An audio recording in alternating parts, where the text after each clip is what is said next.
Selamat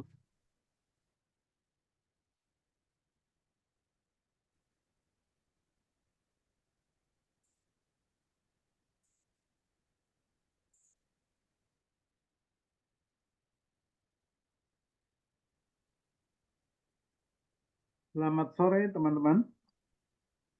Selamat sore Pak Sore, Yunus. Pak. Sore, Pak. Sore, Pak. Sore. Sore, Pak. Baik, sudah hadir cukup banyak. Sudah 40 orang, Pak. 10, Pak. Dikit lagi, Pak. Oke, kita tunggu atau saya absen saja dulu yang sudah hadir ya, biar nanti yang nyusul ikut nyusul aja karena eh, Pak Ketua, Saudara Noel minta apakah mungkin hari ini kita sampai 17.45 dan saya sudah menjawab oke gitu ya. Jadi biasanya saya absen saja dulu, kemudian yang lain menyusul saja. Gitu ya.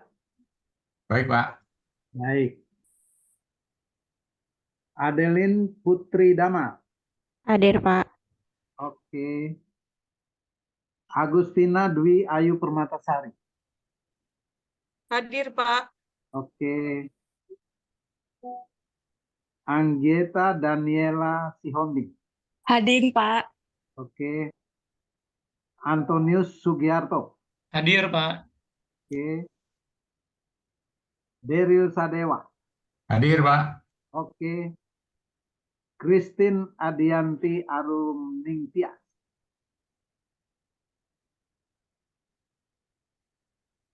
Hadir, Pak. Diarni Rosa. Christine Arumningtyas ada ya? Iya, ada Pak hadir. Oke. Diarni Rosari. Hadir, Pak. Oke. Desi Lydia Paramita. Desi Lydia Paramita. Iya, selamat sore. Hadir, Pak. Oke. Dinda Nurlia Pratiwi. Hadir, Pak. Oke.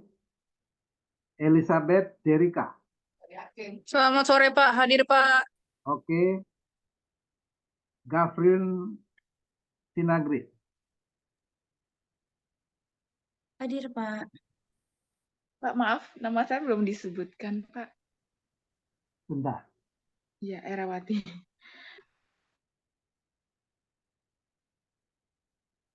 Herawati ya. Sorry, Ibu. Iya, iya, Pak. Hadir, Pak. Oke. Hendra. Selamat sore, hadir, Pak Yohanes. Oke. Imelda Wijaya.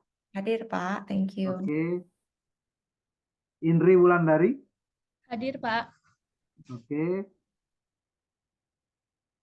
Yakobus Engalein. Hadir, Pak. Oke. Jennifer Sitopu.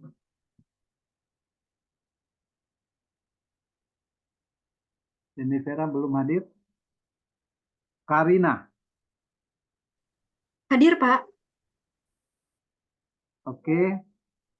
Katarina Petra Wuryani. Hadir, Pak. Hadir.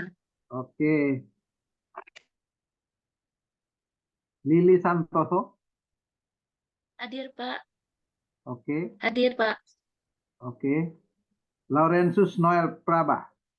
Hadir, Pak. Oke. Matias Marciano Manurung. Hadir, Pak. Oke. Maulana Iska. Hadir, Pak. Oke. Meisa Widya Susanti. Hadir, Pak. Oke. Octavia Wuri Pratiwi. Hadir, Pak. Oke. Octavianto Samuel. Siap Pak, belajar hadir. Oke. Padre Pio.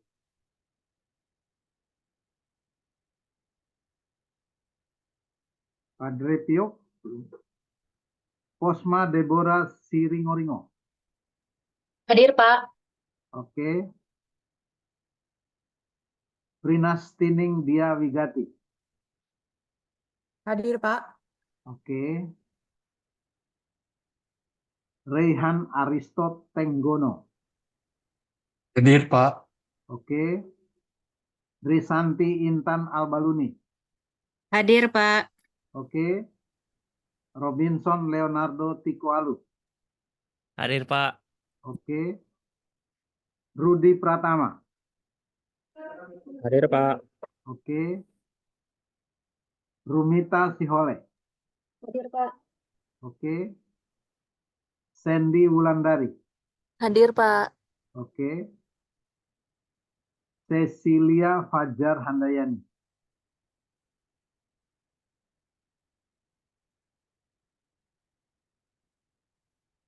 Cecilia Fajar Handayani.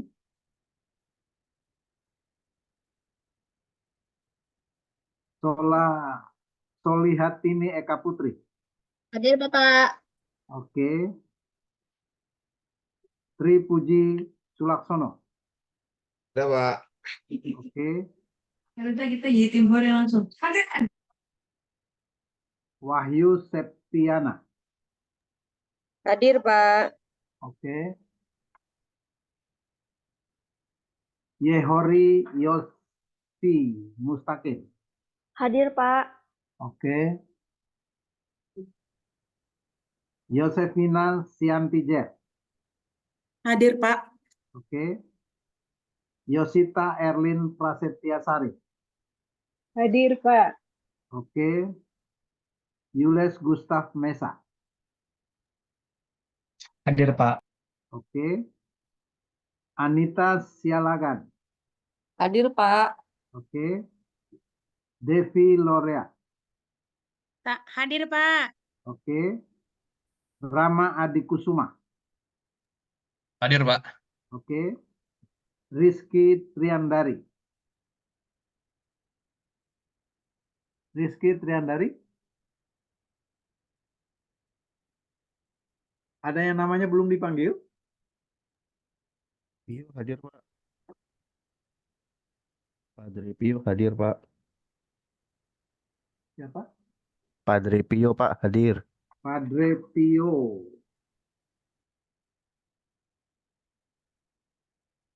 Oke. Padre Pio ya.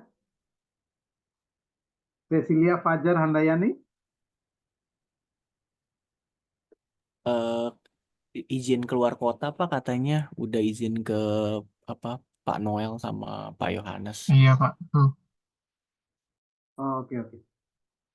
Saya tulis Selamat izinnya. sore, Pak Yohanes. Jennifer tadi belum terabsen sepertinya, Pak. Karena saya juga baru masuk. Jennifer Sitopu ya. Ya, betul, Pak. Oke, Terima kasih, Pak. baik.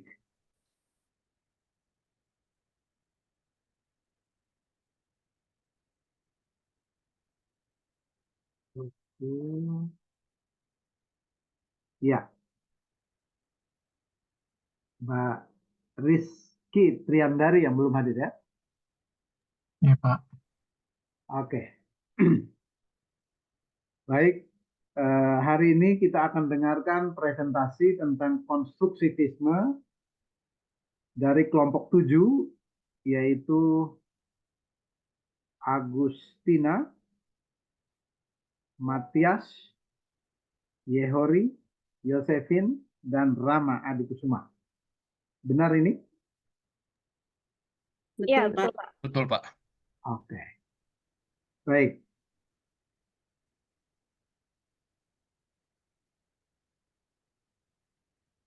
Silakan disiapkan presentasinya. Kemudian Anda bisa memperkirakan bahwa waktu kita plus tanya jawab dan diskusi itu sampai 17.45 ya. Jadi kita bisa pulang lebih awal. Oke? Iya, Pak. Oke, Pak. Baik. Saya persilakan teman-teman kelompok 7 untuk mulai presentasinya. Ya, baik. Terima kasih Pak Yohanes. Selamat sore teman-teman semua dan juga selamat sore Pak Yohanes. Ya, selamat sore. Pada sore hari ini kami dari kelompok 7 akan mempresentasikan tentang konstruktivisme dan pendidikan. Ya, adapun anggota kelompok kami ada Bu Agustina, Pak Matias, Pak Rama, saya sendiri, Yehori, dan Bu Yosefina. Untuk yang pertama, saya serahkan kepada presenter kita, Bu Joyce. Silakan Bu Joyce. Baik, terima kasih Miss Ray. Selamat sore Pak Yohanes dan selamat sore Selamat juga sore. teman-teman semua. Saya izin Pak, saya harus off cam. Saya berada Oke. jauh di Flores, di Kecamatan Dona, Kabupaten ND. Ui, Baru saja turun hujan deras tadi, maka supaya stabil saya harus off cam. oke, baik, baik. Ya, baik Pak Yohanes dan teman-teman semua, untuk materi kita yang pertama tentang konstruktivisme ini, kami mulai dengan pendekatan psikologi berbasis konstruktivisme. Konstruktivisme, kalau dilihat dari namanya, konstruktivisme itu berasal dari kata konstruktif ya, atau dalam bahasa Inggris to construct, artinya kurang lebih membangun. Nah, kalau ditambah dengan akhiran isme, lazimnya isme itu berarti paham ya, ada ateisme, ada komunisme dan sebagainya. Nah, konstruktivisme di sini adalah pendekatan dalam psikologi yang berkeyakinan bahwa anak dapat membangun pemahaman dan pengetahuannya sendiri tentang dunia di sekitarnya. Anak dapat membelajarkan dirinya sendiri melalui berbagai pengalamannya. Ini disampaikan oleh Bartlett dan Jonasson pada 1991. Kalau tidak salah, Bartlett ini salah satu pelopor psikologi kognitif ya, Pak Yohanes. Mohon koreksi kalau saya salah. Ada studinya dulu tentang sifat memori yang konstruktif. Next, Pak Rama. Sebagaimana tadi sudah kami sebutkan bahwa konstruktivisme itu berkeyakinan bahwa anak dapat membangun pemahaman dan pengetahuannya sendiri tentang dunia di sekitarnya, maka cara melihat kemampuannya itu dapat dilihat dari kemampuan anak dalam menghadapi situasi baru dengan menggunakan pengalaman dan pengetahuan yang telah dimilikinya. Anak mencoba menyesuaikan diri dengan situasi baru tersebut. Nah, misalnya nih, untuk memotong diperlukan pisau. Apabila pisau tidak ada, maka anak tersebut mencoba berbagai hal berdasarkan pengetahuan dan pengalaman yang telah dimilikinya. Antara lain, misalnya anak akan mematahkan benda yang akan dipotongnya dengan kedua tangannya, atau ia dapat menggunakan alat lain yang dapat dipakai untuk memotong. Nah, zaman dulu kalau di kampung anak-anak itu suka malas kalau disuruh menggunting benangnya. Maka mereka biasanya pakai gigi. Gitu ya. Mungkin ada teman-teman yang sekarang kalau memotong benang pakai gigi. Ya, intermezzo saja. Oke, next, Pak Rama. Oleh sebab itu, dalam memecahkan masalah yang dihadapinya, anak tersebut akan mengajukan berbagai pertanyaan yang relevan, setidaknya dalam benaknya ya. Kemudian melakukan eksplorasi yang diikuti dengan mengevaluasi apakah pengetahuan yang dimilikinya dapat diterapkan dalam memecahkan masalah yang dihadapinya. Nah, dengan begitu, dia sudah membangun sebuah pengetahuan baru. Oke, selanjutnya, bagaimana konstruktivisme itu implementatif dalam pembelajaran. Teman-teman yang guru pasti lebih paham soal ini ya. Tetapi dapat disimpulkan bahwa konstruktivisme arahnya mendorong siswa dalam menggunakan pengalaman dan pengetahuannya untuk memecahkan masalah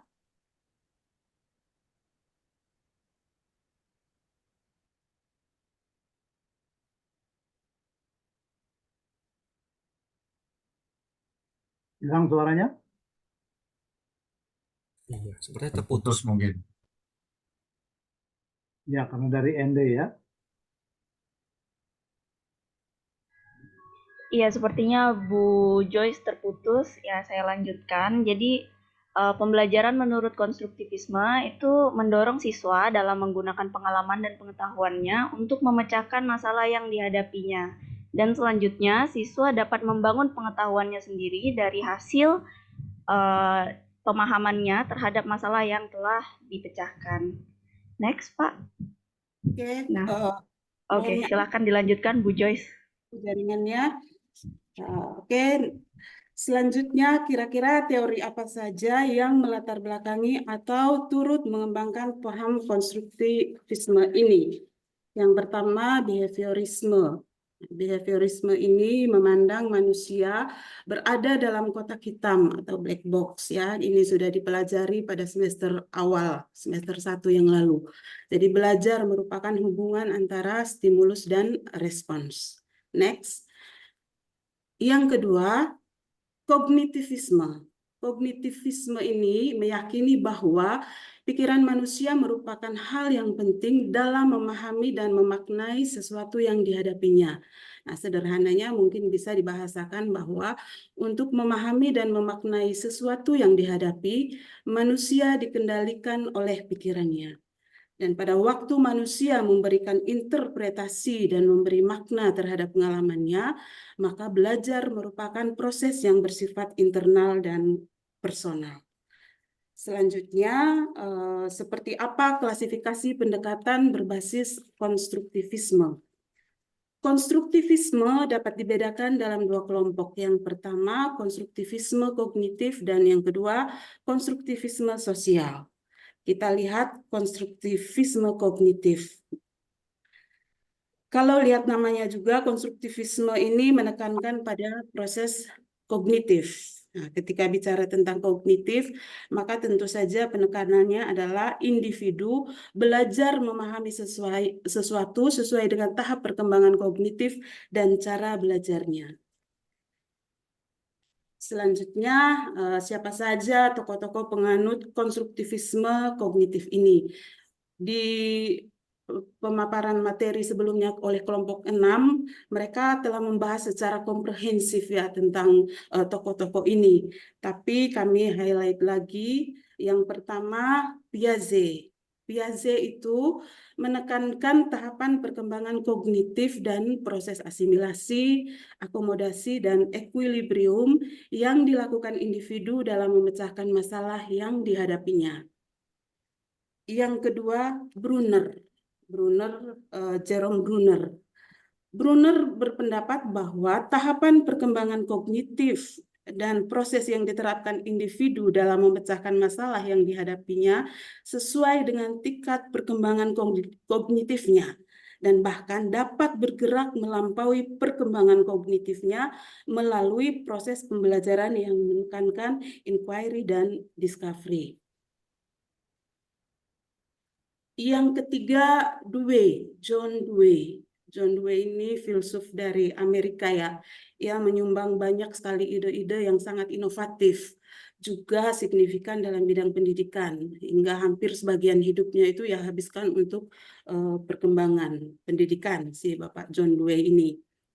Nah, John Dewey ini kita kenal dengan pembelajarannya learning by doing.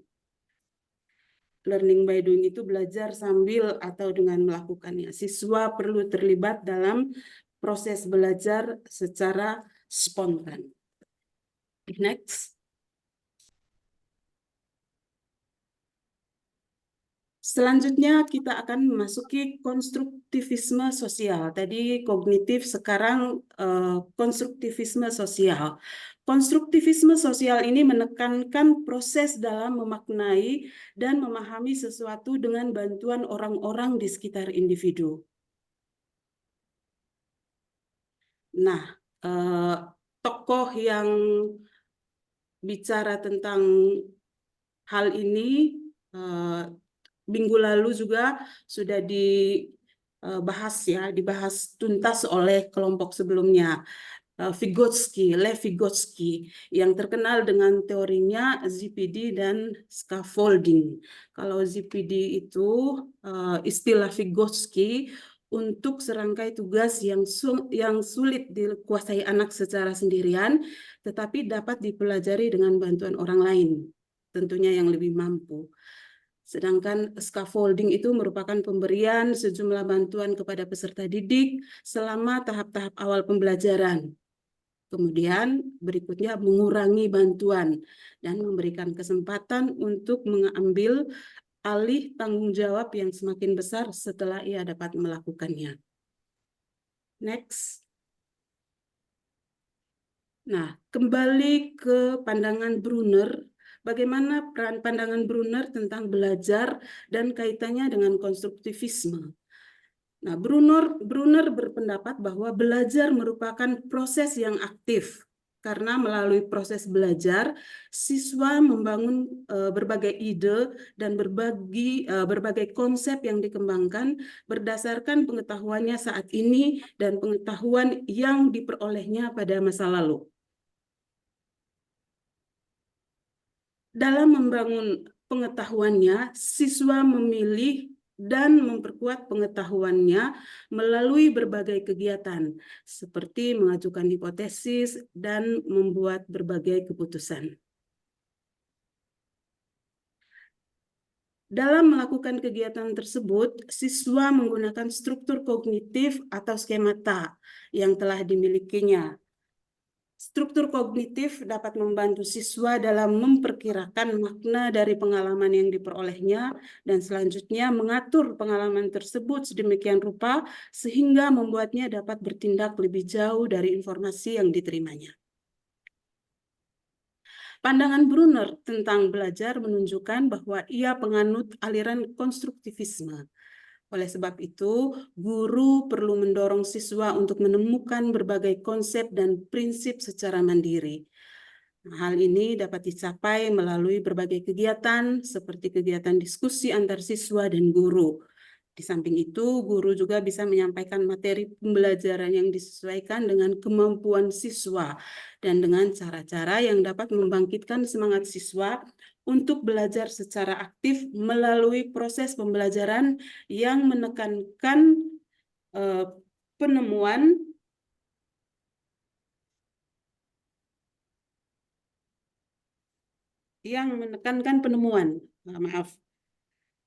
Penyampaian materi pembelajaran dilakukan dengan proses yang berbentuk spiral dan bukan dalam bentuk linier. Karena proses tersebut memberikan kesempatan pada anak memikirkan dan membangun pengetahuan secara bertahap. Artinya dari yang mudah menuju yang sulit, ya, dari yang bersifat umum kepada yang bersifat khusus. Pak Yakob 2 minggu lalu menyebutnya sebagai deduktif, gitu ya. Lanjut. Berdasarkan hal-hal yang sudah disampaikan, Brunner mengemukakan bahwa teori pembelajaran perlu memperhatikan 4 aspek utama berikut. Nah, yang pertama, faktor-faktor yang mempengaruhi belajar. Yang kedua, cara menstruktur pengetahuan sehingga membantu siswa dalam membangun pengetahuannya sendiri. Yang ketiga, menentukan cara penyajian materi pembelajaran secara efektif. Dan yang keempat, memberikan reward dan punishment sesuai dengan kebutuhan siswa. Brunner juga menjelaskan bahwa metode mengajar yang baik adalah metode yang dapat menyederhanakan struktur pengetahuan yang kompleks ke dalam struktur pengetahuan yang sederhana, sehingga memudahkan siswa dalam merumuskan berbagai konsep, prinsip, proposisi, dan informasi yang relevan dalam rangka membangun pengetahuannya sendiri. Brunner juga menekankan bahwa interaksi sosial dalam pembelajaran itu sama pentingnya dengan melakukan berbagai latihan dalam menerapkan berbagai rumus yang dipelajari. Brunner mengemukakan bahwa bahasa, beliau bahkan sampai ke faktor bahasa, ya. Bahasa itu adalah faktor yang penting dalam belajar karena kemampuan bahasa merupakan alat yang sangat penting dalam perkembangan kognitif anak. Perkataan, petunjuk lisan, dan tertulis yang diberikan oleh guru dapat mendorong anak dalam melakukan berbagai aktivitas belajarnya. Vygotsky menyebutnya dengan istilah scaffolding. Baik Pak Yohanes dan teman-teman, demikian pemaparan subbab pertama dari saya. Selanjutnya kami kembalikan kepada Miss Ray. Miss Ray akan membantu kita untuk kuisnya Miss Ray ya. Silakan Miss Ray. Terima Iya. kasih. Oke, terima kasih Bu Joyce sudah memaparkan materi kita. Nah, saya izin share screen ya Bapak Ibu. Kita mau penyegaran dulu, refresh dulu. Kita mau main kuisis ya.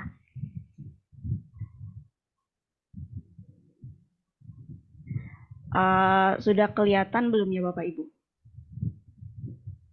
Bisa di share linknya nggak ya? Sehingga pegangin. Oh, bisa Pak. Sebentar ya. Thank you.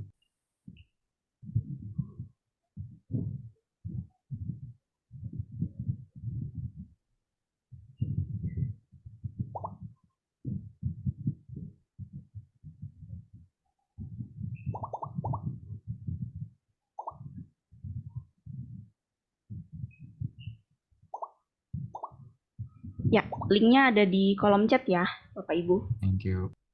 Sama-sama, Pak.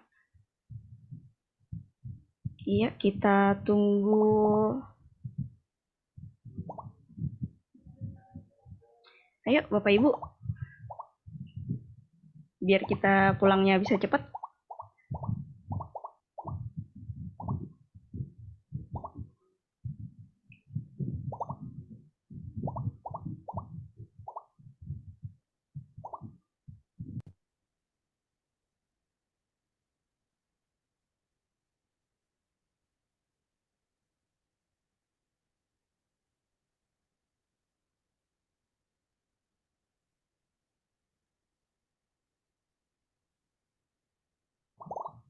Sudah semuakah? Atau ada yang masih mencoba masuk?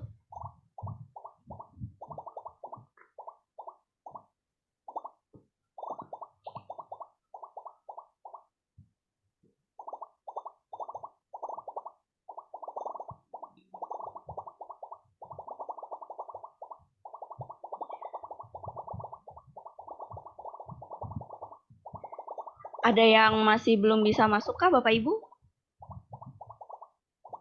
Atau kita mulai saja?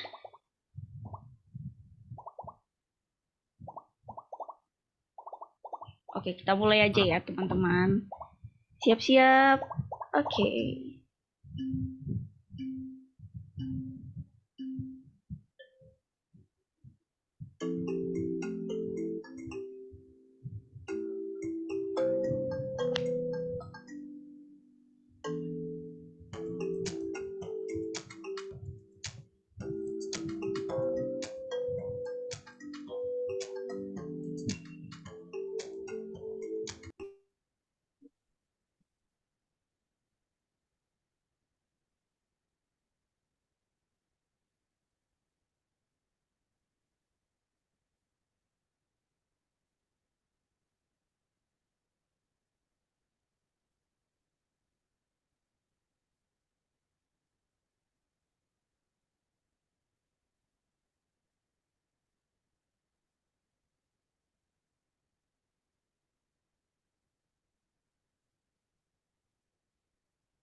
Bisre, sepi banget Bisre.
Wah, apakah ada yang akan menyalip Bu Meisya? Oh ya, Bu Meisya masih di puncak nih. Iya, Bu Meisya masih bertahan di puncak nih. Apakah kali ini Pak Sam tidak akan mendapatkan hadiah seperti biasanya? Oh iya bener, Pak Sam Kayaknya langganan udah tuh capek biasanya. ya menang ya Pak Sam. Hadiah langsung dari ND ya, Bapak Ibu.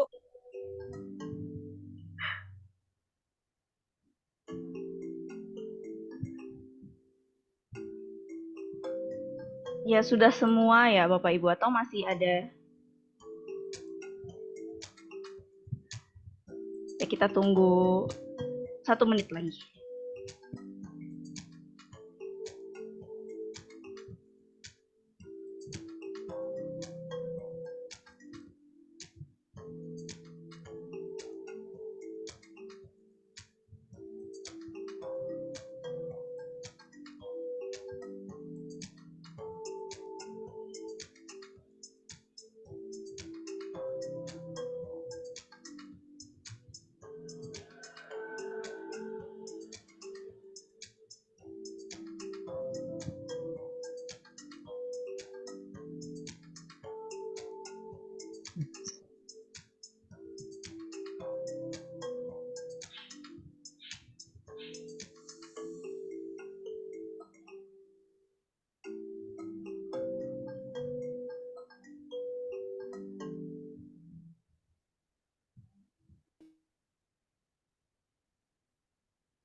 Oke Bapak Ibu, saya end ya kuis kita yang pertama ini. Kita lihat siapa yang ada yang mendapatkan hadiah nanti dibawain langsung dari ND sama Bu Joyce.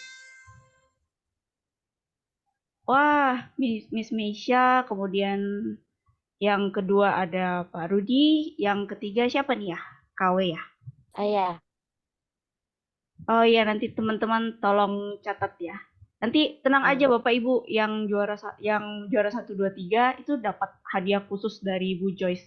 Waduh, berarti jagung, tales, singkong ya, Miss Rea. Bawa Iya, dari tuh Flores kan dulu. Jagung khusus. titi ada, jagung titi. Biasanya kan beng-beng gitu kan. Nah, kita Bungkus Bu kali ini Joyce. kekayaan alam. Jagung saya request jagung. Oh, tenang Bu Uri. Nggak ada yang mengundurkan diri ya untuk dapat hadiah ya. Oke Oke, deh. terima kasih partisipasinya teman-teman. Selanjutnya saya serahkan kepada presenter berikutnya yaitu Bu Ayu. Silakan Bu Ayu. Oke, Bu Re, terima kasih. Selanjutnya berkaitan yang akan saya bahas di sini tentang pandangan PAC belajar dan kaitannya dengan konstruktivisme. Oke, slide berikutnya. Teori utama PAC adalah bahwa adanya proses kognitif dalam menstruktur pengetahuan, di mana struktur menjadi pola perkembangan fisiologis dan pola perkembangan kegiatan mental yang mendasar aktivitas yang terjadi dalam pikiran anak. Hal ini sebetulnya berkaitan dengan belum Pak, masih slide sebelumnya Pak. Hal ini berkaitan dengan perkembangan kognitif anak yang merupakan proses aktif di mana anak-anak membangun struktur kognitif melalui interaksi dengan lingkungannya. Struktur kognitif ini ibarat kerangka yang membantu anak memahami dan menginterpretasi suatu teori Piaget, sesuatu. Teori Piaget memberikan kontribusi penting bagi pemahaman anak tentang bagaimana belajar dan berpikir. Next. Next, Pak.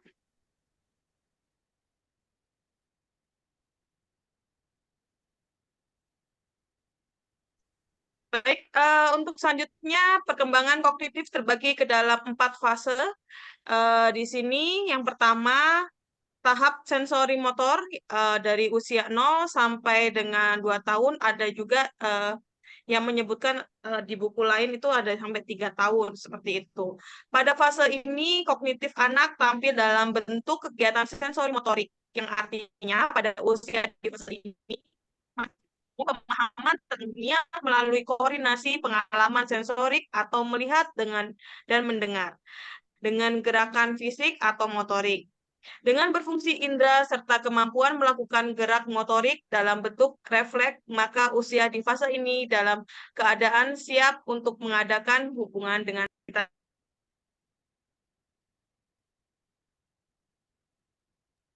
Belum, Pak, masih belum. Kemudian, Pak, balik lagi, Pak.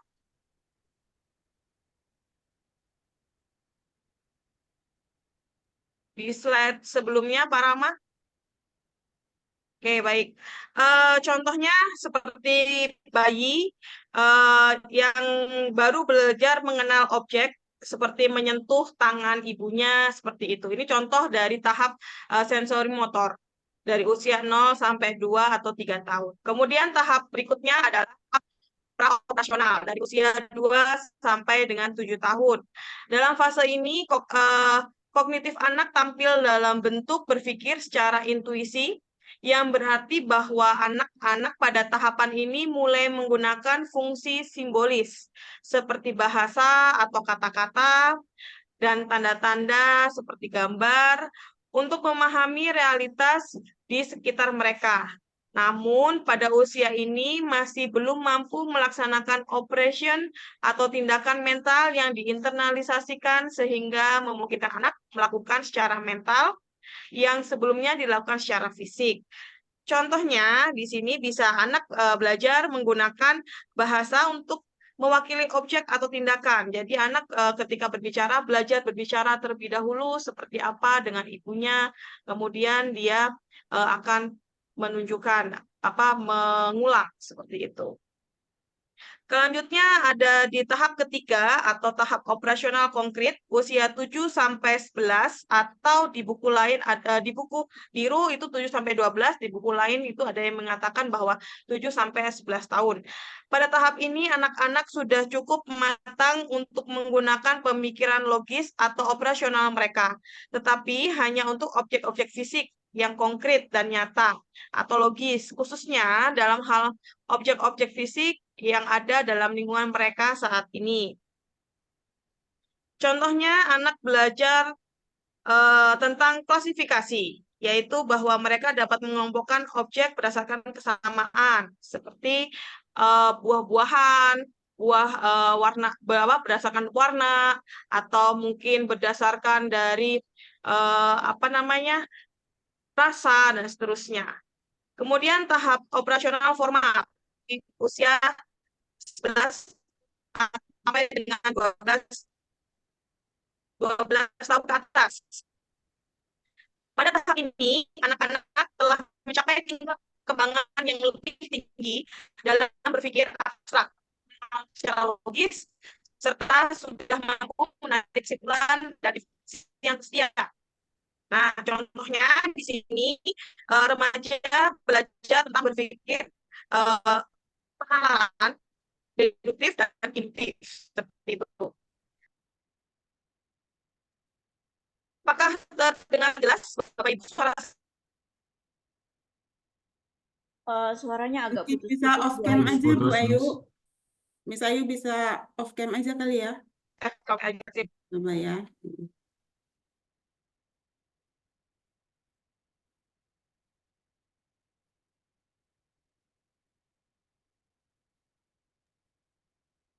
Slide berikutnya. Pak Rama bisa ke slide berikutnya. Baik, dalam proses kognitif, anak menurut Piaget adalah terdapat 3 proses di sini Bapak Ibu. Proses yang mendorong perkembangan tahap-tahap asimilasi dan akomodasi. Apakah terdengar ya suara saya Bapak Ibu? Terdengar dengan Sudah jelas? Bu. Dengar, Oh Bu. ya, baik. Baik, saya lanjutkan. Terima kasih Pak Yohanes dan teman-teman. Asimilasi sendiri adalah menggambarkan bagaimana informasi atau pengetahuan baru dilebur ke dalam skema-skema yang sudah ada sebelumnya. Nah, skema di sini adalah pola-pola pikiran dan tindakan yang terstruktur pada pengetahuan. Sedangkan akomodasi sendiri menggambarkan bagaimana beberapa pengalaman baru tidak dapat dipahami berdasarkan skema-skema yang sudah ada sebelumnya, dan skema itu sendiri harus berubah untuk disesuaikan dengan situasi-situasi baru. Setelah melalui tahap asimilasi dan akomodasi, maka dimungkinkan terjadinya equilibrium atau yang disebut dengan keseimbangan antara skema dengan kondisi sekitar seseorang. Nah, atau bisa juga akan terjadi disequilibrium atau yang disebut dengan ketidakseimbangan antara skema dengan kondisi sekitar seseorang. Sebelum akhirnya seseorang mencapai tahapan equilibrium atau yang disebut dengan proses menstabilkan asimilasi dan akomodasi yang merupakan proses peralihan dari satu tahap berpikir ke tahap berpikir selanjutnya. Next. Nah, di sini pandangan Piaget tentang belajar dan konstruktivisme menawarkan kerangka kerja yang bermanfaat untuk memahami bagaimana siswa belajar. Teori-teori ini dapat membantu guru untuk menciptakan lingkungan belajar yang lebih efektif dan merangsang bagi siswa. Next, Pak Rama. Selanjutnya, saya akan membahas tentang pandangan Vygotsky tentang belajar dan kaitannya dengan konstruktivisme. Perhatian utama Vygotsky adalah bahwa interaksi sosial dan konteks sosial yang telah terjadi sejak hari pertama kelahiran manusia merupakan hal yang penting dalam perkembangan kognitif. Oke, menurut Vygotsky sendiri, perkembangan fungsi kebudayaan pada anak terjadi dalam 2 fase ya, yaitu fase sosial dan fase individual. Untuk fase sosial sendiri, anak belajar melalui interaksi sosial dengan orang lain, terutama orang dewasa dan teman sebaya. Anak belajar tentang berbagai alat, simbol, dan cara berpikir yang digunakan dalam budayanya.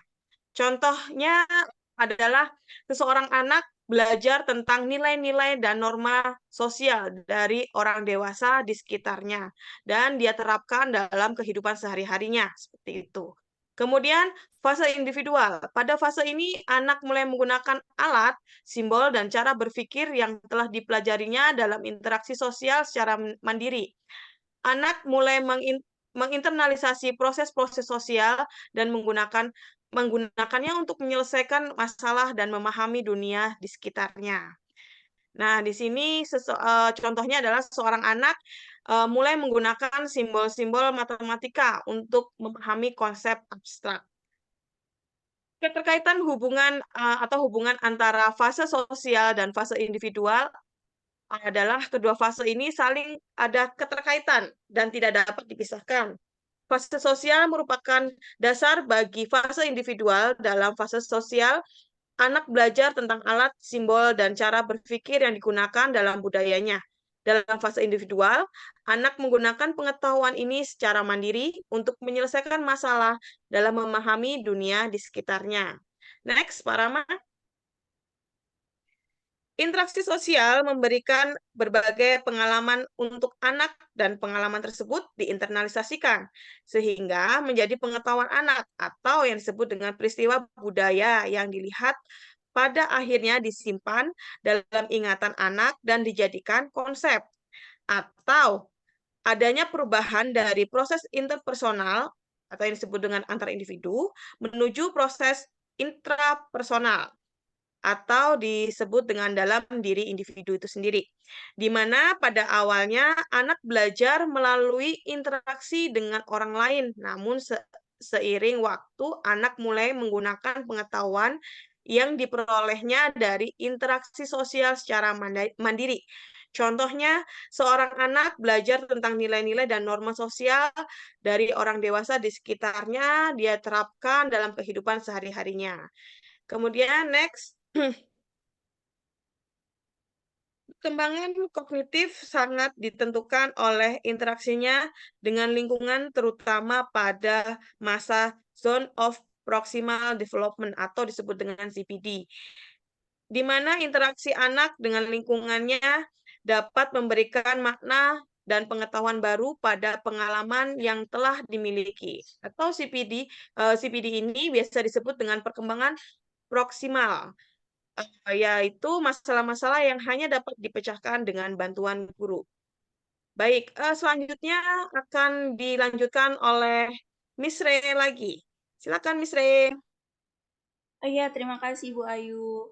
Nah, sekarang kita kuis lagi ya teman-teman. Tenang saja untuk yang belum berkesempatan untuk menempati peringkat 1, 2, 3 tadi, masih ada hadiah, banyak sekali hadiah yang disiapkan oleh Bu Joyce ya. Tenang saja teman-teman.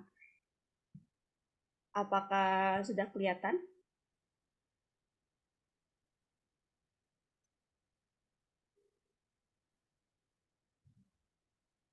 Seperti biasa minta link ya, Miss.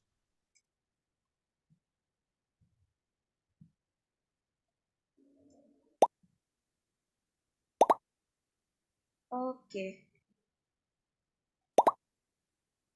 Linknya sudah saya kirim. Oh.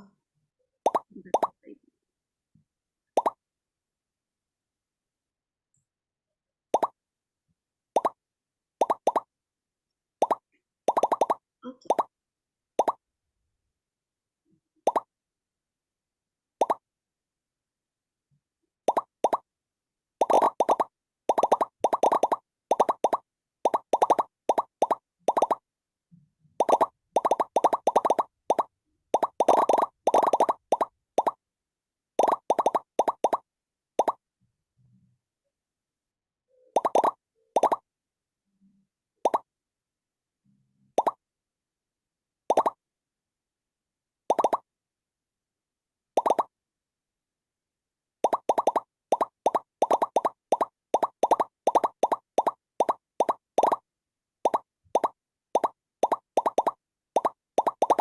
Ada yang belum bisa kah?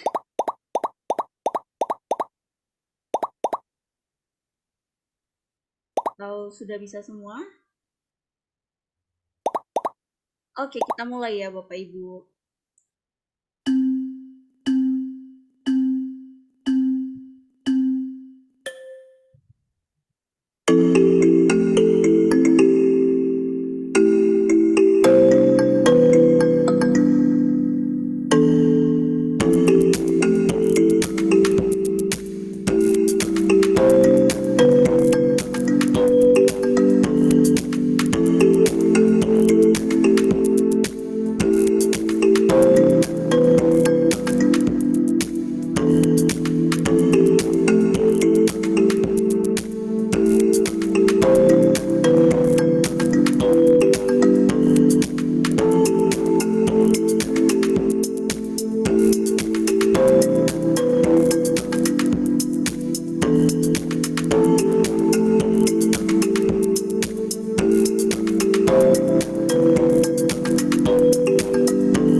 Oke, kita sudahi ya teman-teman. Kita end untuk sesi yang kedua ini. Kita lihat siapa yang akan mendapatkan hadiah dari Bu Joyce, spesial dari Ende. Wah, ada Miss Adelina, ada Pak Sam, dan ini siapa ya? Liz siapa ya? Saya. Oh, Bu Oh, Lili. Wah, Miss Lili selamat. mau apa? Ikan asin, jagung, talos. Kan asin biar bisa digoreng di kosan. Oke, terima kasih teman-teman yang sudah berpartisipasi. Selanjutnya saya serahkan kepada presenter berikutnya, Pak Matias. Silakan Pak Matias. Baik, kita akan lanjut ya, Bapak Ibu. Nanti Bu Joyce jangan lupa tanggal berapa ya kita, biar dibagiin sama Bu Joyce. Kita udah lama banget ya, 18, Pak. udah keburu habis. Ya, oke. Sebelum lanjut saya memohon agar Bapak Ibu tetap semangat ya, mengingat ini udah menit-menit kita akan memasuki libur panjang. Mungkin udah ada yang kepikiran mau bukber nanti atau mau mudik bahkan ya. Sabar dulu, kita lanjutkan dulu. Kita lanjut materinya, penerapan konstruktivisme dalam pendidikan dan pembelajaran. Jadi dalamnya ada beberapa prinsip penerapan konstruktivisme. Itu yang pertama, belajar perlu dimulai dari isu-isu yang berkaitan dengan kegiatan siswa dalam mengkonstruk pemahaman dan pengetahuan secara aktif. Ya, hal ini didasarkan pada kenyataan bahwa belajar adalah kegiatan yang dilakukan dalam rangka menemukan makna dari apa yang dipelajari. Lalu prinsip berikutnya adalah proses pembelajaran perlu disusun dengan memperhatikan konsep utama dan bagian-bagian yang berkaitan dengan konsep utama tersebut. Hal ini disebabkan karena kebermaknaan itu mempersyaratkan pemahaman konsep, baik secara keseluruhan maupun bagian-bagian detail dari konsep tersebut. Next. Ya, yang berikutnya, pemahaman terhadap model-model mental yang digunakan siswa dalam memahami dunia di sekitarnya dan asumsi-asumsi yang menjadi dasar dalam mengembangkan model mental tersebut perlu dipahami oleh pihak-pihak terkait. Dalam hal ini gurunya gitu ya atau pendidiknya. Itu di dalam proses pembelajaran. Pembelajaran perlu disajikan dalam konteks yang dapat membantu siswa untuk membangun pemahaman dan pengetahuannya secara interdisiplin. Ya, hal ini disebabkan karena tujuan belajar bukan hanya menghafal, ya, bukan hanya harus hafal, tetapi memahami sesuatu dalam konteks yang mengandung makna, gitu ya. Karena udah mulai berubah ya pengertiannya. Kalau yang zaman dulu harus eh, hafal gitu ya, hanya hafal gitu ya. Tapi ini enggak, ini harus memahami apa yang dipelajari tersebut. Berikutnya, asesmen merupakan bagian dari proses belajar. Hal ini disebabkan karena asesmen tidak dilakukan hanya untuk mengetahui hasil belajar yang dilakukan saat akhir proses belajar. Ya, nggak cuma untuk ngambil nilai lah, seperti itu ya. Sehubungan dengan hal tersebut, sumber belajar yang dapat digunakan untuk meningkatkan kualitas belajar perlu disediakan. Berkaitan dengan pandangan konstruktivisme terhadap kemampuan siswa dalam membangun pemahaman dan pengetahuannya sendiri, maka penggunaan kurikulum yang standar perlu dihindari. Ya, oleh karena itu, kurikulum hendaknya dikembangkan berdasarkan pengetahuan aktual yang dimiliki siswa yang diarahkan pada kemampuan memecahkan masalah secara aktual. Berikutnya, next. Konstruktivisme menganjurkan agar menghindari pemberian nilai berdasarkan tes yang telah terstandarisasi. Ini sama kayak tadi ya, karena asesmen merupakan bagian dari proses belajar yang melibatkan siswa gitu ya. Dalam yang dinilai itu prosesnya juga dinilai ya, kemajuannya, progresnya, apa yang sudah dicapai. Jadi tidak hanya pemberian nilainya berdasarkan tes.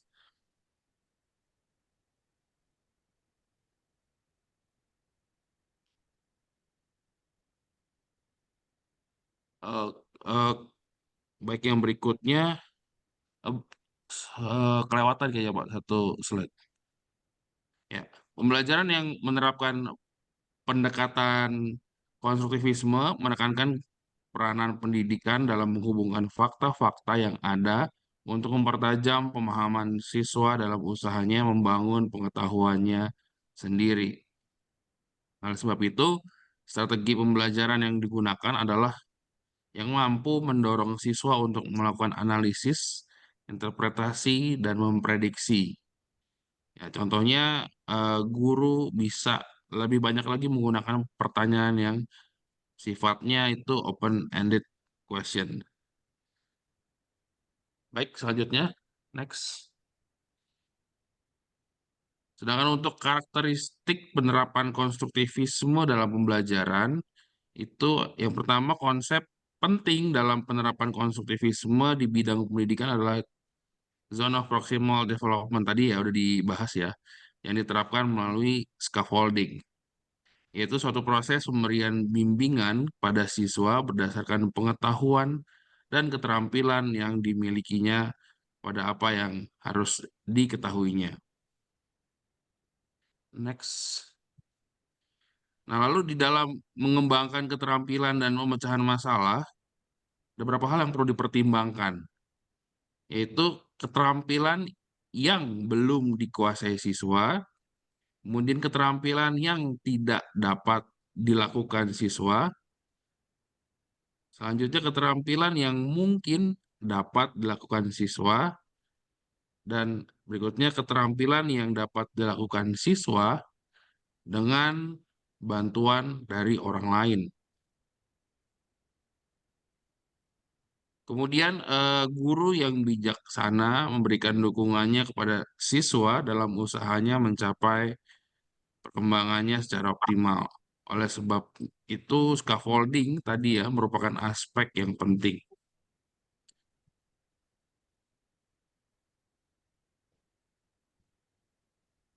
Oke, karakteristik penerapan yang berikutnya, penerapan konstruktivisme, yaitu proses pembelajaran yang menerapkan prinsip konstruktivisme dikelola melalui pendekatan lingkungan secara nyata yang dilakukan dengan berbagai kegiatan nyata. Ya, selanjutnya saya serahkan kepada rekan saya, Pak Rama.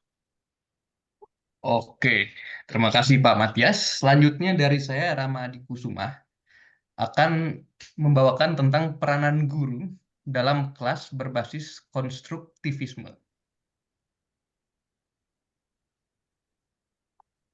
Oke, jadi dalam teori pendidikan dan pembelajaran, pendekatan konstruktivisme memadukan kemampuan individu dengan lingkungan sekitar. Ini berarti dalam teori pendidikan dan pembelajaran, pendekatan konstruktivisme memberikan kesempatan kepada anak untuk menentukan sendiri strategi belajar, lingkungan belajar, proses belajar, dan juga kecepatan belajar.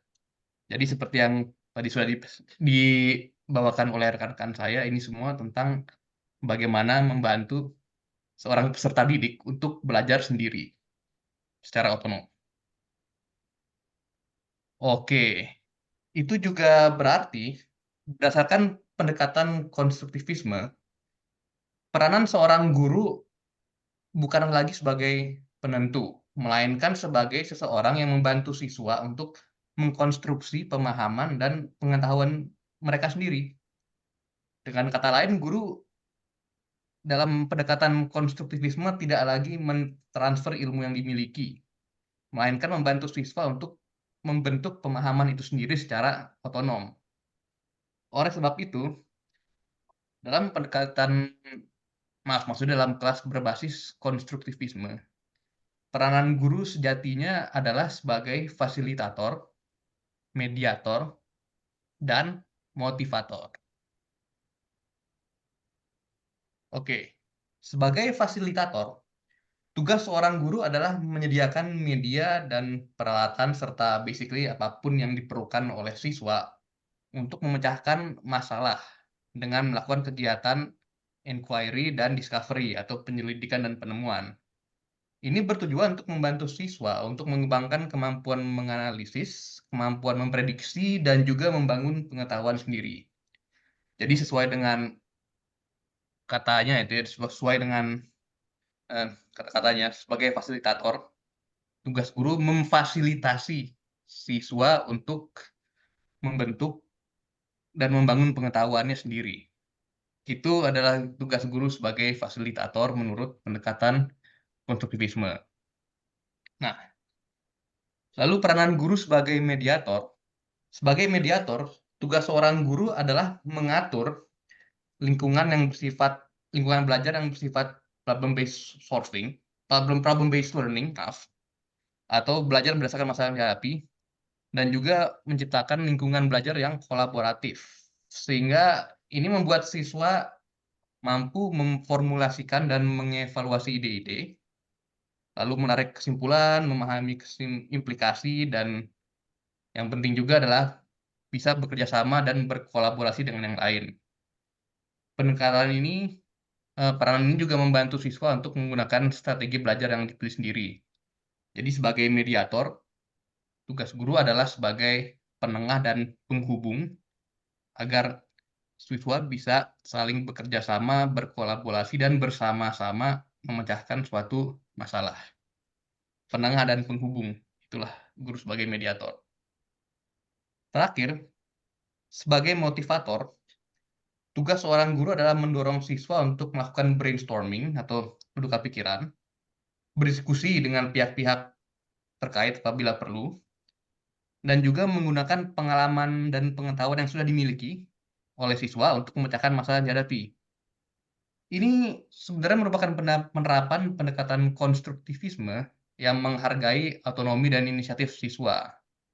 Jadi, sebagai motivator, di sini tugas guru adalah untuk mendorong untuk siswa menggunakan basically pengetahuan yang sudah dimiliki untuk memecahkan masalah dan untuk membangun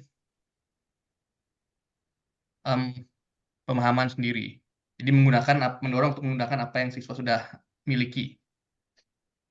Nah, ketiga peranan guru ini, yaitu sebagai fasilitator, mediator, dan juga motivator, adalah hal yang harus dimainkan oleh seorang guru dalam kelas berbasis konstruktivisme. Oke, baik. Jadi sebelum kita menyelesaikan presentasi, kita akan mengadakan kuis lagi. Jadi buat teman-teman yang belum beruntung di kuis-kuis sebelumnya, jangan khawatir karena masih ada kesempatan. Untuk itu, kembali saya mengundang Miss Ray untuk membawakan sesi kuis ketiga. Oke, Ray, terima silakan. kasih. Terima kasih Pak Rama dan Pak Matias yang sudah mempresentasikan bagian terakhir dari presentasi kelompok 7 hari ini. Nah, sekarang teman-teman yang tadi belum beruntung, tenang saja, masih ada 1 kali kesempatan lagi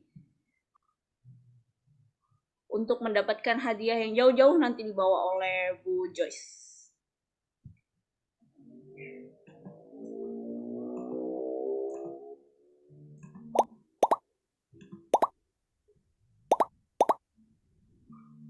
Oke, linknya sudah saya taruh di kolom chat, Bapak Ibu.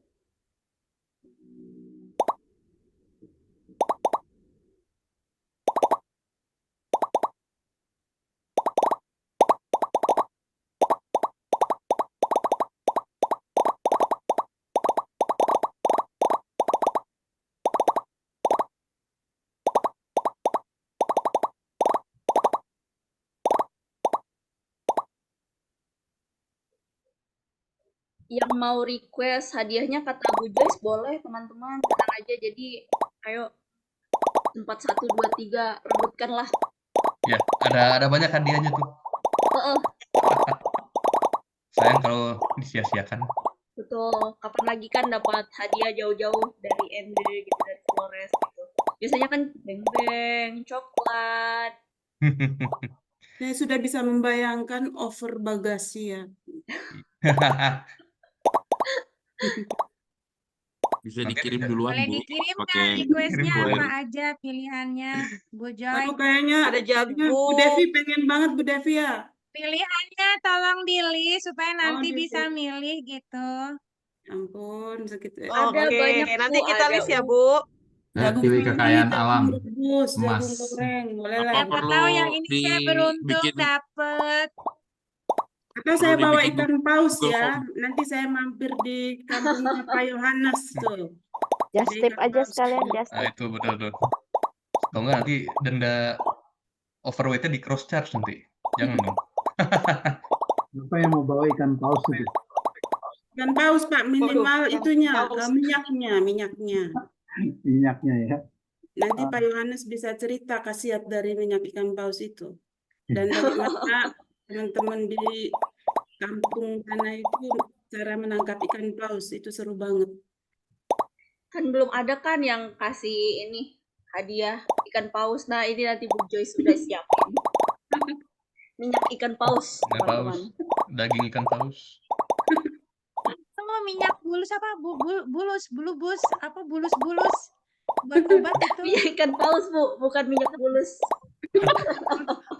Ini apa pula ikan bulus?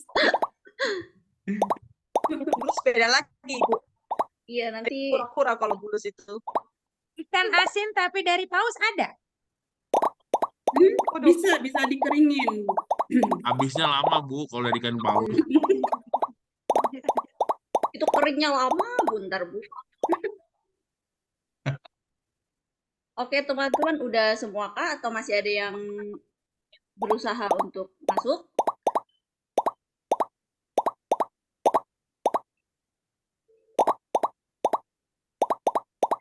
Udah semua ya, teman-teman? Kalau begitu, kita mulai. Gerang. Kuis sesi terakhir. Sesi ketiga. Kira siapa yang dari pertama? Ada Bu Adelina, ada Bu Elisa.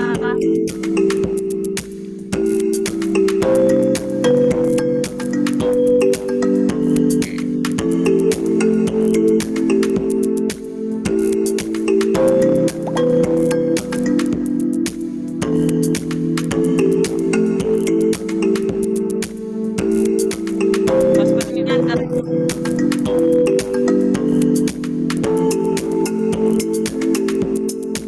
Pak Heru memimpin klasemen untuk sampai saat ini. Oh, disusul. Wah, Bu Adelina udah mulai lagi nih Bu Adelina nih. Wah. Apakah Bu Adelina akan back to back winner? Nah,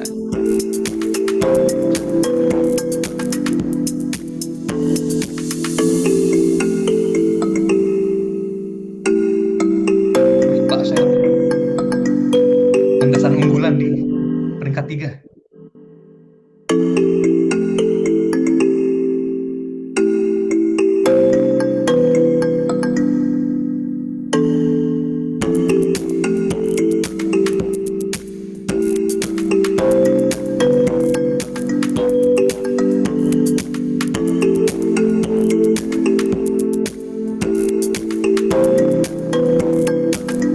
Oke, saat ini dipimpin oleh Pak Beril. Kayaknya Pak, saya mau nambah jagung kayaknya.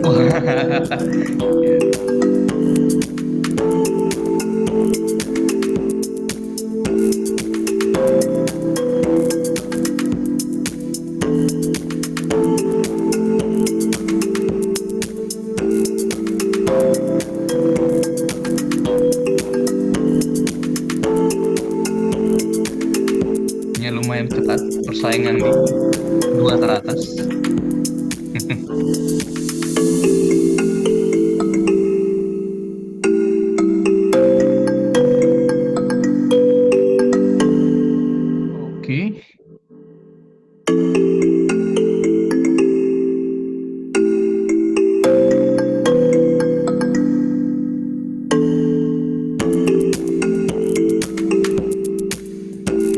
Mbak Delina mengejar. Aduh, back to back.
Apakah yang di puncak sampai saat ini?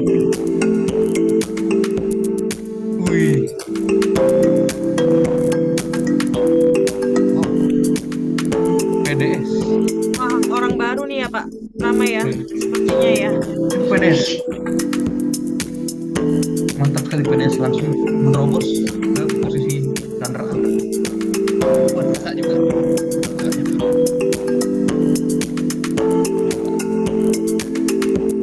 Oke, teman-teman. Saya end ya. Ketat. Ada yang menyalip. Ada yang menyalip Pak Sam. Kejutan. Wow. Selamat kepada Pak Beril. Ini kakak siapa ya kakak ya? Saya Miss. Oh, oke. Oh. Dan ada PDS. Tanya adik. PDS siapa ya PDS ya? Saya Miss. Oh, Bu Oh, Posma, Ibu oke. Posma. Selamat kepada teman-teman. Nanti dapat hadiah spesial dari Bu Joyce. Siap-siap ya Bu Joyce. Sponsor kita hari ini ya. Sponsor kita resmi. hari ini, Hari betul. ini. Oke, gas. Bu Joyce yang nggak menang dapat hadiah remah-remahan ya. Nggak ada, Bu. Nggak ada remah-remahan. Kalau Saya nggak minta jawab, ya udah nggak ada kekayaan alam, hadiah. Bu Joyce. Kekayaan alam, emas. Oke, teman-teman. Selanjutnya kami membuka sesi tanya jawab. Sebelumnya ada yang udah bertanya di kolom chat. Mungkin yang di kolom chat bisa dijawab dulu, teman-teman. Kemudian baru yang raise hand. Ada pertanyaan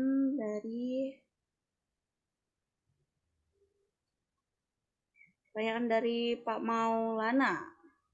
Apakah teori konstruktivisme dapat diterapkan di setiap jenjang kelas? Apa saja kira-kira hambatan penerapan teori ini? Apa ada teman-teman yang ingin menjawab? Saya persilakan. Mungkin Ya, saya sudah. bantu menjawab ya. Oh, Bu Joyce yang ngomong. Oke, Di chat Bu juga Joyce kita silakan. sudah itu ya, sudah sempat menjawab. Kalau menurut saya bukan guru ya, tapi menurut saya tentu saja bisa gitu. Hal ini didasarkan pada hakikat teori konstruktivisme, yaitu proses untuk to construct ya, membangun pengetahuan baru berdasarkan pengalaman. Saya pikir mulai dari anak SD sampai pada perguruan tinggi, mereka selalu berusaha namanya belajar ya, pasti untuk memahami atau mengetahui sesuatu. Nah, teori konstruktivisme menurut saya relevan untuk ini. Hanya penerapannya disesuaikan dengan tingkat perkembangan kognitifnya. Nah, itu menurut saya. Terima kasih.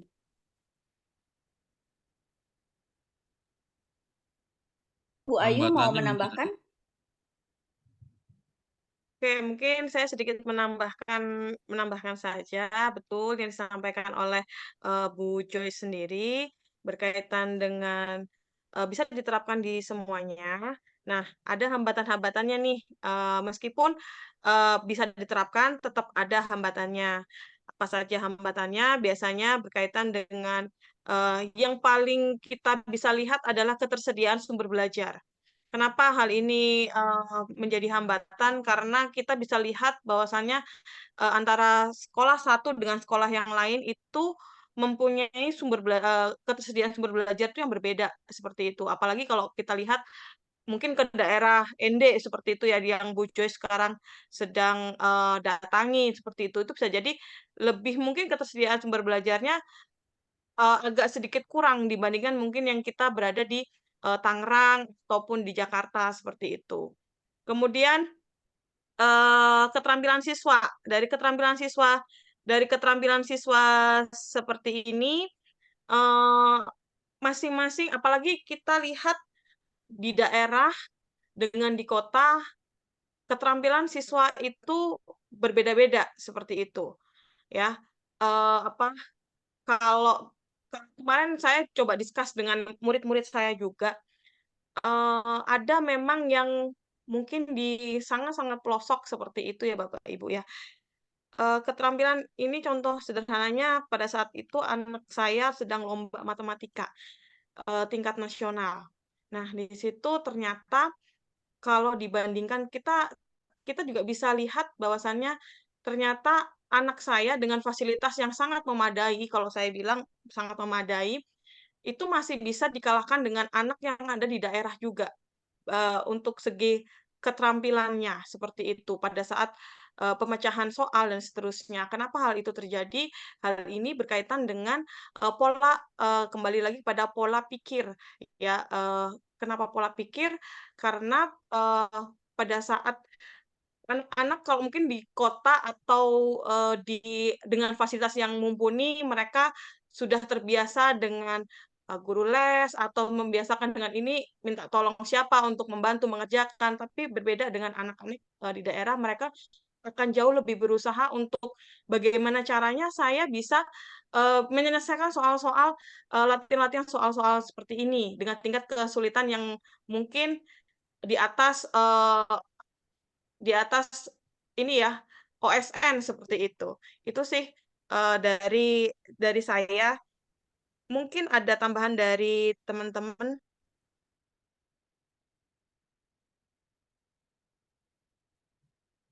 Cukup kayaknya, Miss Iya, Ayu. oke, kalau Hambatannya bisa cukup. infrastruktur, keterampilan, dan sebagainya. Ya.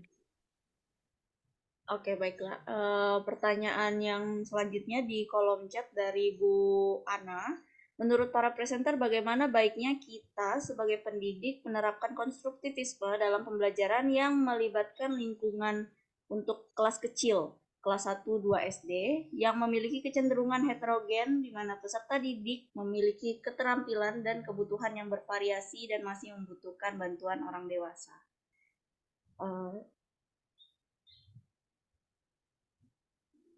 Silakan, teman-teman. Miss Ray, ada yang... Oh iya, ada Tidak yang... saya tulis itu, jadi keingintahuan anak yang misalnya merupakan proses untuk Oh iya, pengetahuan. udah dijawab sama Bu Jessi. Oke, sekarang kita yang raise hand dulu ya. Oke, silakan Pak Beril. Iya, baik. Terima kasih. Suara saya kedengaran nggak ya?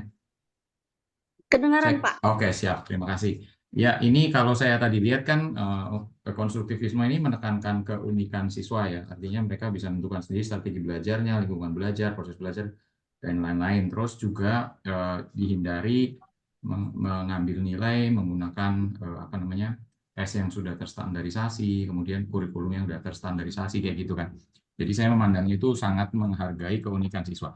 Nah, permasalahannya adalah di lingkungan yang beragam gitu, di kelas yang mungkin sedang sampai besar gitu ya, 20-an sampai 50-an anak, itu kan berarti kan perbedaannya sangat besar sekali gitu. Nah, sementara apa ya, bahan yang diajarkan kan juga gimana ya, agak susah juga ngomongnya. Tapi kira-kira gini, ada udah apa namanya bahan yang standar yang dikasih pemerintah minimal kasih ini gitu kan. Kemudian dikasih ke anak-anak, walaupun di kurikulum mereka kita bebas memodifikasi ya, tetapi komprominya tuh bagaimana gitu. Menghargai keunikan anak, yang artinya tiap-tiap anak kecepatan belajarnya beda gitu, kemudian strategi belajarnya beda. Bagaimana mengkompromikan itu di kelas yang mungkin sedang sampai besar gitu, itu sih jadi pertanyaan saya. Ya, saya jadi ingat materinya teman-teman kelompok itu ya, Grid Classroom ya, Pak Yakob dan teman-teman itu terkait apa ya, lupa saya, prosedur ataupun apa namanya peraturan gitu. Mungkin di awal-awal bisa membuat semacam apa namanya ini peraturan bersama mungkin ya, apa yang menjadi harapan anak-anak untuk materi yang bisa menyenangkan, apalagi untuk anak-anak kecil ya, anak-anak kecil itu perlu explore begitu banyak ke permainan atau apa. Tapi mungkin baik kalau secara psikologis mereka dibangun perasaan untuk memotivasi mereka untuk belajar dengan misalnya bertanya, kira-kira selain teori yang kita mau pelajari hari ini, kita mau belajar apa ya? Apa yang kalian sukai? Mungkin begitu ya kalau menurut saya. Silakan kalau ada teman-teman yang mau menambahkan.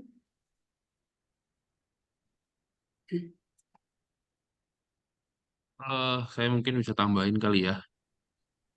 Jadi emang itu challenge-nya guru sih Pak ya, untuk bisa mengenal siswanya gitu. Dari sekian banyak siswa, berapa yang punya masalah gitu misalnya, kemudian datang dari latar belakang macam yang sangat yang berbeda.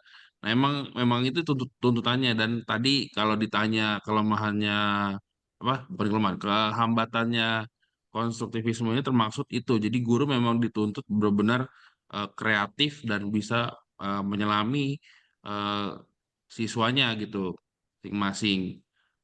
Nah, kemudian mungkin strateginya kalau untuk seperti itu gitu ya, memang kita ada penilaian individu, tapi bisa juga didorong agar berkolaborasi gitu ya, membentuk kelompok sehingga mereka bisa berinteraksi satu sama lain gitu ya. Jadi bisa kerjasama ya dalam diskusi dan debat itu bisa banyak membantu dan kita juga bisa lebih berkelompok gitu mengamatinya.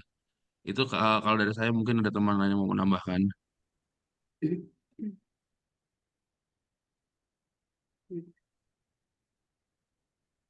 Cukup kali ya, seperti itu. Oke, lanjut. Oke, cukup. Gimana Pak Beril? Ya, oke. Thank you, Miss. Ya, terima kasih Pak Beril. Selanjutnya ada Bu Erawati. Silakan Bu Erawati.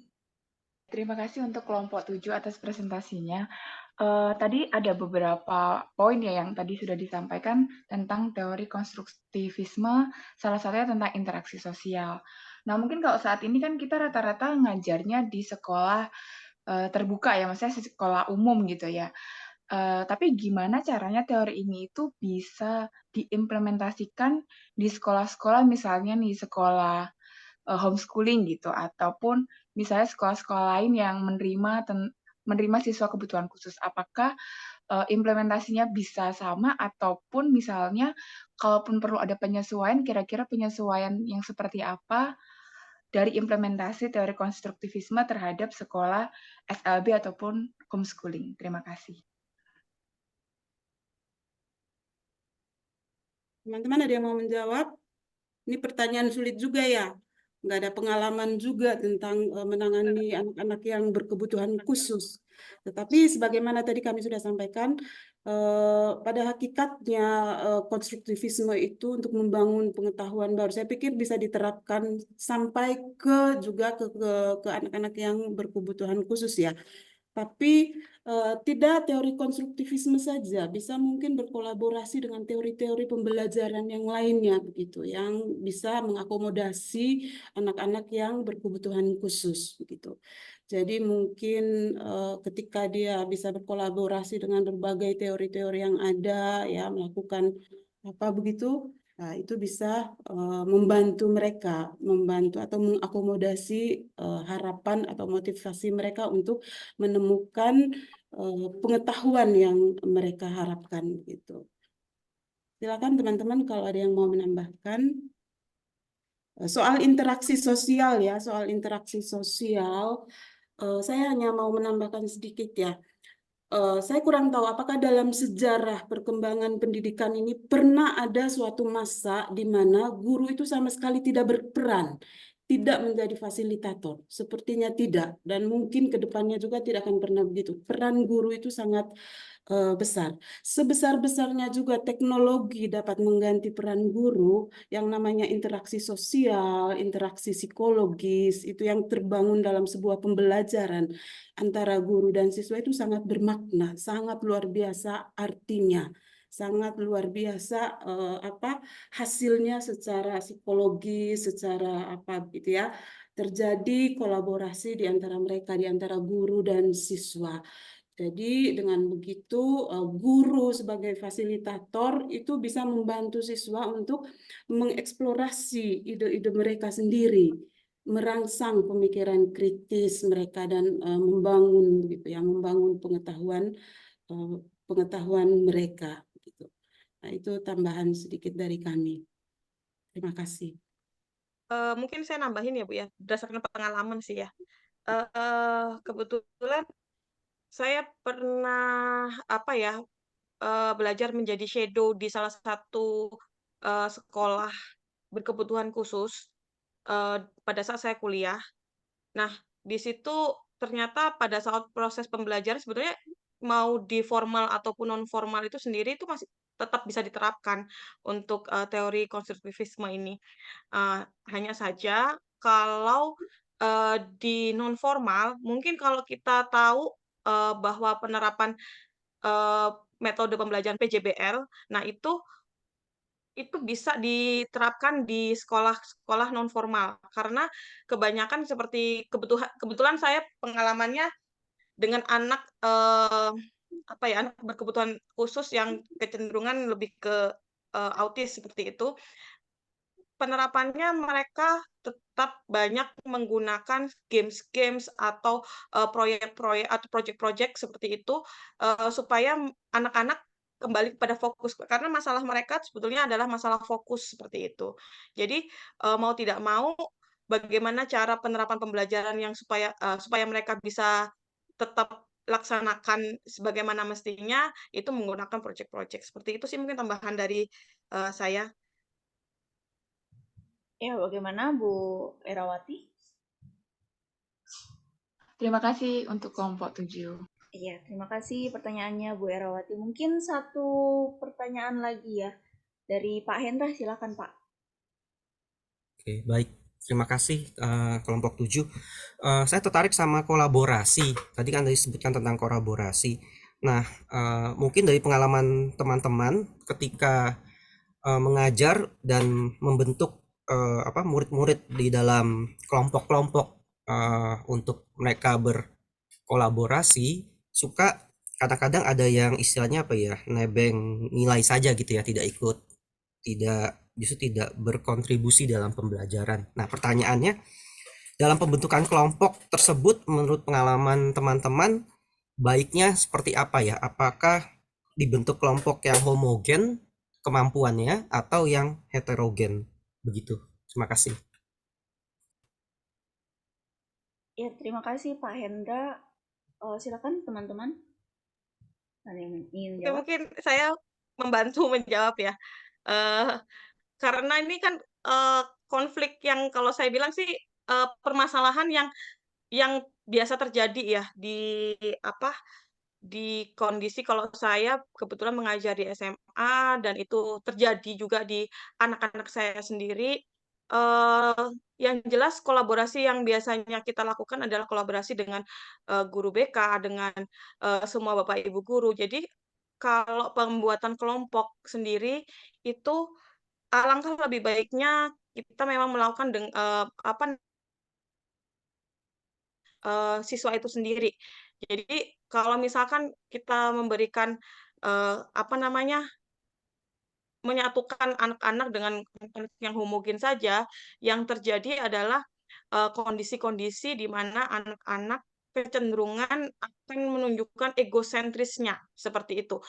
Mereka akan, kan pengennya semuanya harus, mengatur, seperti itu.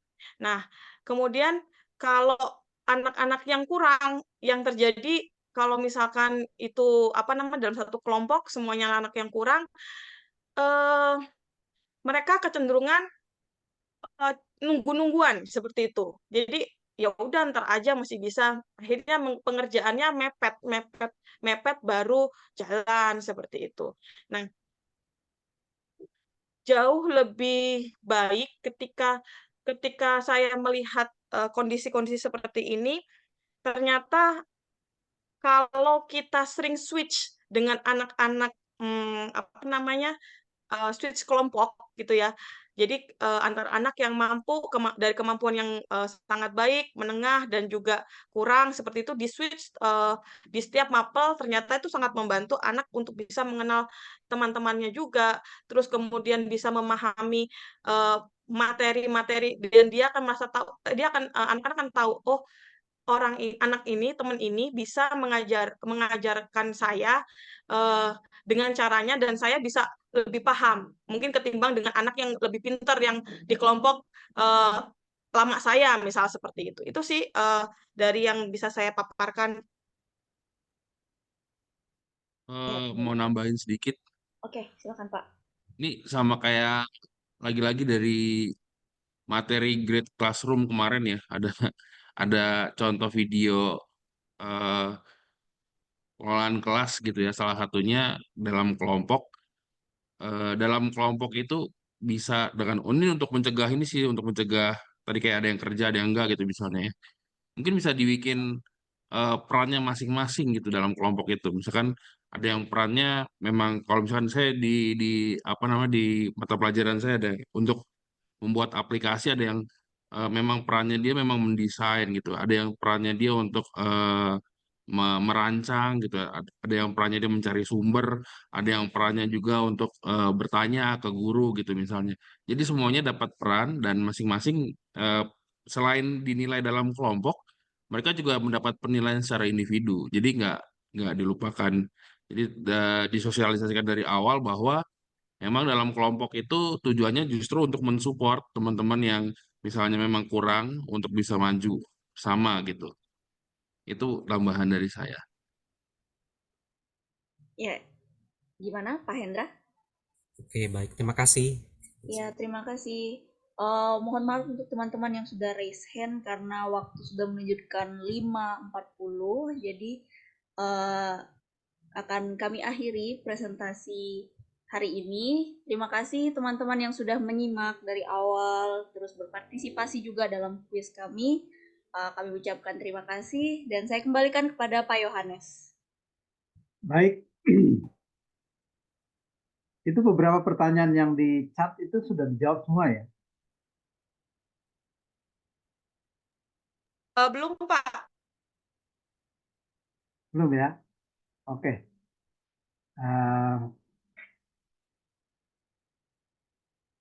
Baik, saya kira tidak perlu lagi ya.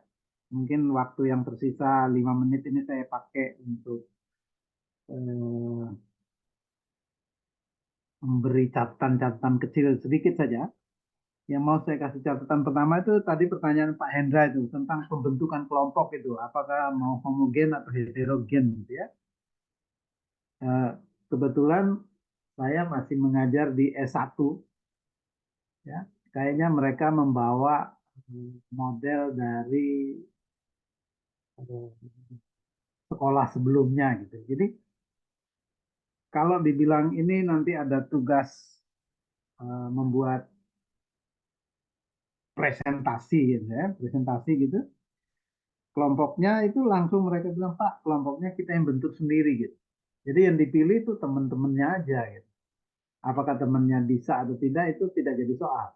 Tapi yang dia pilih, yang dia sudah tahu atau sudah dekat gitu. Jadi beberapa kali saya coba dengan membagi kelompoknya. Jadi saya mulai minta mereka menghitung dari depan sampai belakang. Kalau misalnya harus menjadi 3 kelompok atau 4 kelompok, ya hitungnya sampai sejumlah kelompok itu. Nanti yang nomor 1 dengan 1, nomor 2 dengan 2, nomor 3 dengan 3. Nah itu menurut saya kelompok itu yang bisa kita change gitu. Ya. Jadi terpaksa mereka harus menyesuaikan diri dengan temannya, terpaksa mereka harus belajar ketika harus berjumpa dengan teman dalam satu kelompok, tapi sebetulnya bukan pilihannya sendiri. Gitu. Jadi itu tentang bentuk kelompok ya Pak ya. Meskipun tadi sudah dijawab dengan baik ya Pak Ibu Ayu tadi ya, masuk. Terus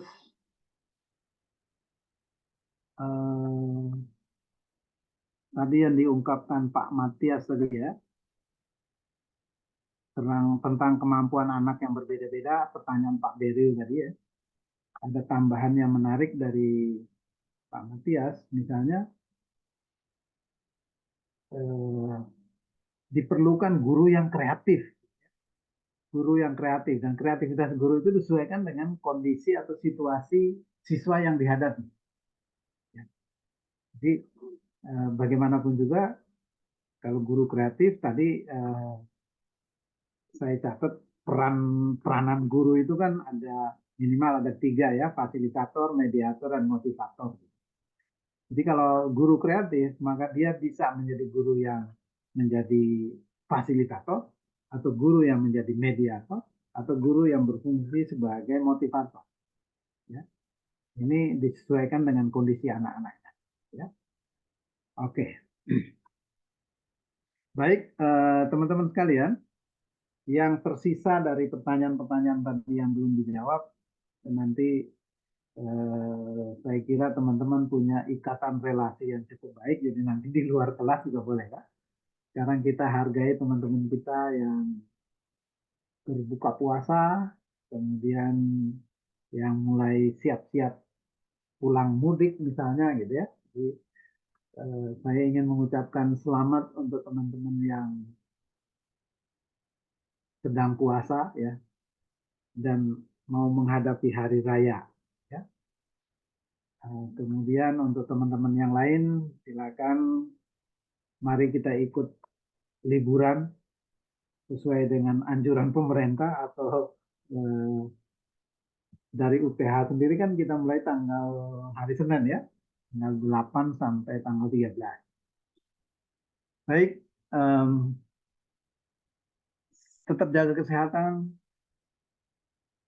tetap jaga makan juga, karena ini lebaran gitu ya. Oke, saya ucapkan selamat untuk semuanya saja. Selamat sore. Sampai jumpa di tanggal 20, ya, 20 April ya. Ya. Terima kasih. Terima kasih Pak Pak. Iwan. Terima kasih Pak. Terima kasih Pak Iwan. Terima kasih Pak. Terima kasih Pak.